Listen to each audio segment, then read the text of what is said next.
Capsule wardrobes. This is something as a stylist, as a minimalist, I get asked about a lot, and I do talk about them here. There are a lot of aspects about capsule wardrobes that I really love, that I really think help your style, but there are also some aspects as defined on the internet that I know just don't work for me.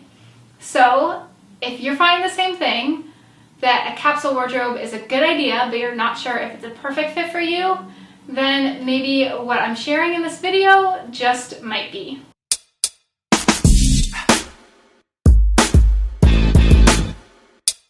Rebecca Jacobs here.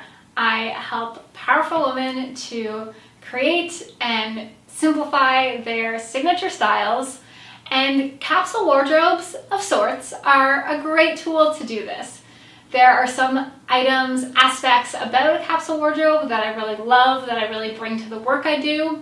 The first is that capsule wardrobes cause you to get really intentional about everything you buy and bring into that wardrobe. It also causes you to look at how the pieces work together instead of just assembling them and collecting them all on their own.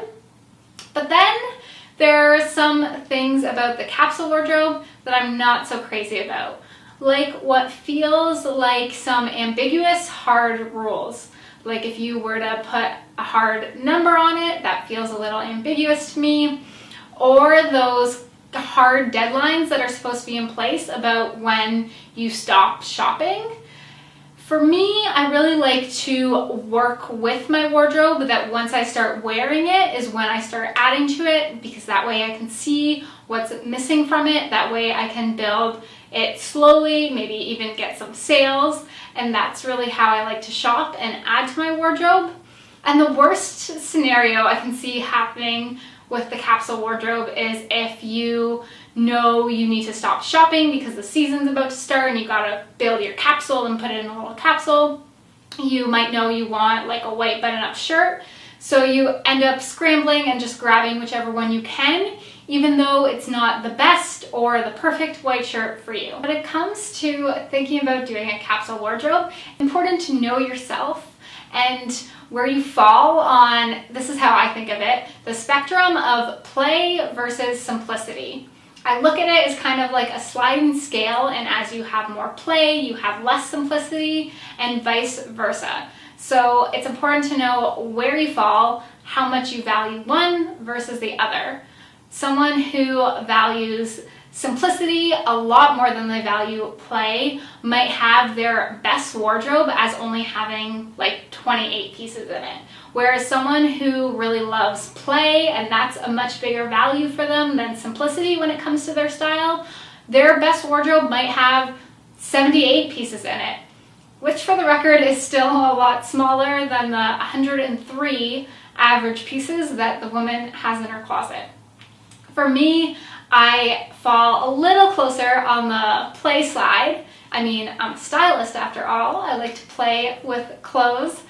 So for me, I do capsule wardrobes a little bit differently, and that's what I'm going to share with you now. For me, instead of making a capsule, capsulizing the pieces I have before a season starts, I make a capsule of the silhouettes I'm going to wear that season. So for me, it's summer now, and that means I'm wearing one of 4 silhouettes. I'm either wearing skinny trousers with a long top that cinches at the waist, or I'm wearing a high-waisted skirt with a tucked-in top, maybe it's cropped, or I'm wearing a high-waisted pant with those same tops I wore with my skirt, or my 4th is I'm wearing a kind of one-and-done outfit, like a jumpsuit or a dress. That means that I'm not gonna buy or keep in my wardrobe a low-waisted skirt because it doesn't fit in with my silhouettes. It means I'm not gonna have a top that is neither long enough to wear with my trousers or doesn't tuck in well. I look at this as a capsule wardrobe because it gives me a structure to work in, that it really helps to simplify how I put outfits together, how I add pieces to my closet. It also helps me get really clear on what pieces I want to remove from my closet, and overall it does make for a much smaller wardrobe because there's so many types of clothes I'm just not even looking at, and like a girl only needs so many high-waisted skirts, so it's not going to get that out of control. And if you want this trade-off where you want some structure to your wardrobe, but you do want to have room to play, room to build your wardrobe out slowly, I encourage you to try this alternative approach to a capsule wardrobe as well. And there you have it. Hope you enjoyed this video. Now, if you want to get started on this, the first step is always editing and simplifying what you already got. And I have a great guide for that I give away for free, and I'll link it in the notes below the show. If you like this approach, let me know in the comments. And as always, I would love for you to give it a thumbs up if you enjoyed it, hit subscribe, stick around, maybe even share it with a friend. Until next time, happy simplifying your wardrobe, whatever that looks like.